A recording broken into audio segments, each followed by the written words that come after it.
На денот кога во собранието веќе била во тек расправата за нејзина смена, Рашела Мизрахи носела решенија за кадровски промени и овластувања, велат од владата, и посочуваа дека за време на синоќешната седница била донесена одлука за поништување на решенијата кои го донела поранешната министерка.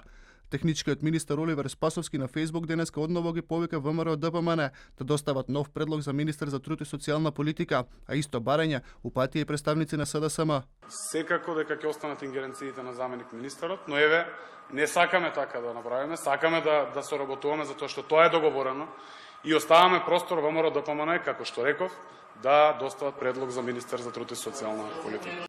Од опозицијата остануваат на ставот дека Рашела Мизрахи не го прекршила уставот и дека е сменета бидејќи зборувала за криминалот кој бил правен претходно во министерството. Дури Никола Димитров, човекот кој хистерично бараше разрешување на Рашела Мизрахи за употреба на терминот Македонија, деновиве пушти оглас за вработување на во Министерството за надворешни работи, во кој, меѓу другото, се бара кандидатот да биде државјанин на Република Македонија.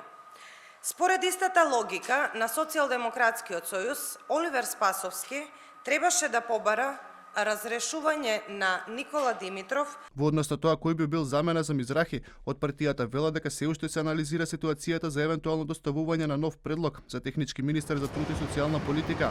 Од ВМРО ДПМН вчера соопштија дека нема да ја напуштат техничката влада по распуштање на собранието, а доколку не се назначи нов технички министер, функцијата ќе ја врши заменичката Санела Шкријањ.